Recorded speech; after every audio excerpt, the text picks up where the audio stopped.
get ready for the start of the Marvel review series. Since I couldn't decide which hero to start with, I figured I'd start off with a crossover game featuring a whole bunch of them. So we'll be looking at Marvel Nemesis Rise of the Imperfects. Rise of the Imperfects is based off the Marvel comic book series Marvel Nemesis.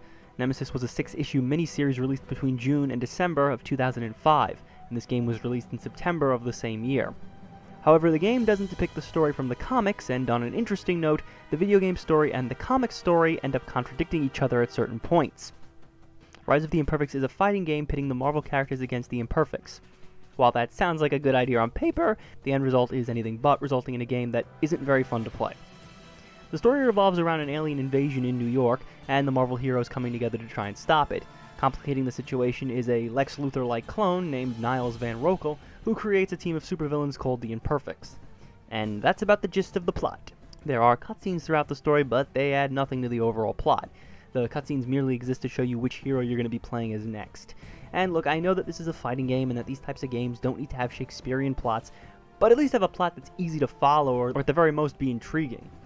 Also, it's funny since the back of the box claims, "The story is unrivaled by any other fighting game." Yep, bold words to be sure. The main feature of this game is the story mode, though if you're expecting this to be like other fighting games where you can select a character and then fight through a gauntlet of opponents, well, prepare to be a little bit disappointed. Instead, you'll start the game off as the Thing, and after a few missions you'll get to play as Wolverine, and as the game progresses, you'll slowly get to unlock the rest of the heroes. The game will dictate at any given time which 4 characters you'll be playing as. During the story mode, you'll get to face off against other Marvel heroes and the Imperfects. However, these fights are few and far between. Sometimes you'll get to play as one of the Imperfects and fight one of the Marvel heroes. And I'm pretty sure that these fights are to the death, or at least that's what the game seems to be implying, since afterwards you can't play as that hero anymore. The rest of the campaign has you fighting against the same 4 type of alien robots over and over again in the same locations over and over again. This is repetitive gameplay at its finest. The bigger problem here isn't that you're constantly fighting aliens in each level over and over, but that the controls are not compatible with this type of gameplay. The controls work a lot better when you're fighting one-on-one.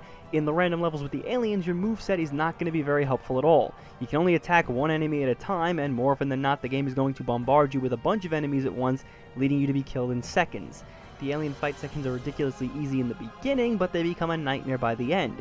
Each character ends up controlling the same way. There's a standard attack, a dodge ability, a special ability for stronger attacks, and a projectile. The worst thing about this system is that there's only one button for attacking, so no matter which character you choose or which enemy you're fighting, you're always going to be mashing square over and over and over again. And sometimes it's a good thing that a fighting game has a simplistic control scheme so that anybody can pick it up and play, but this is ridiculous. Also, the projectile attack is pretty cheap. You can spam it like crazy, trapping an enemy in a corner, but on the flip side, your enemy can do this as well, and they will, constantly. Another cheap tactic are the objects that you can throw in the arenas. Almost everything in these arenas pretty much explodes, and again, this is one of those mechanics that's awesome when you're the one using it, but not so hot when the AI is using it. The enemies will often throw things off screen, which will end up hitting you since you can't see the object coming, and also the enemy projectiles will sometimes throw you into an explodable object that will then send you flying all over the place, and this happens way too frequently. The one saving grace to the game is the 2-player mode. Like I said before, the controls work best in the one-on-one fights, and with human opponents the matches are more engaging. Though the one problem with this mode is that the entire roster is pretty much locked off at the start of the game, and you need to play through story mode to unlock them. Another downside to the 2-player fighting mode is that the game only has 7 stages to fight in, and aside from the Avengers Mansion, they're pretty generic. You've got the Brooklyn Bridge, which is just called Bridge, the streets, the Daily Bugle Roof, which may as well have just been called Roof, Power Plant, and Grand Central Station, and you can also unlock an arena in Rokel's base. I mean, what about other iconic places in the Marvel Universe, like the Baxter Building, Stark Tower, the S.H.I.E.L.D. Helicarrier, or the X-Mansion? The game has a few unlockables like cards and comics, but the one thing the game doesn't have is unlockable characters, which seems like a missed opportunity. There's also no alternate costumes to unlock either. There is also no challenge in unlocking any of these things. You can unlock almost everything the game has in one playthrough, eliminating any form of replayability. The presentation is also a bit of a mixed bag. The in-game character models are alright, but some of the levels have some pretty bland textures, and they don't look all that great. The interesting part to the presentation is that before you fight one of the Imperfects, the game will show you a sort of live-action sequence depicting their origin story. However, these scenes would make an FMV game from the 90s say, "Damn, that looks like crap." The lighting here is terrible, making it incredibly hard to see what's going on, and the footage seems to be played over a really horrid filter effect that isn't helping in the slightest. The music is alright, complementing the dark tone that the game has, though much of the music does tend to repeat.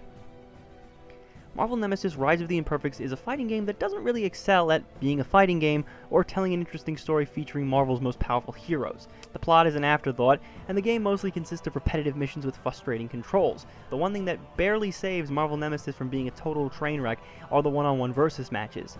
These are where the controls work well enough that you might actually have some fun. However, the rest of the game is just unpolished, and it doesn't really seem like a lot of effort went into it. So come back next time when the Marvel Review series continues with Iron Man.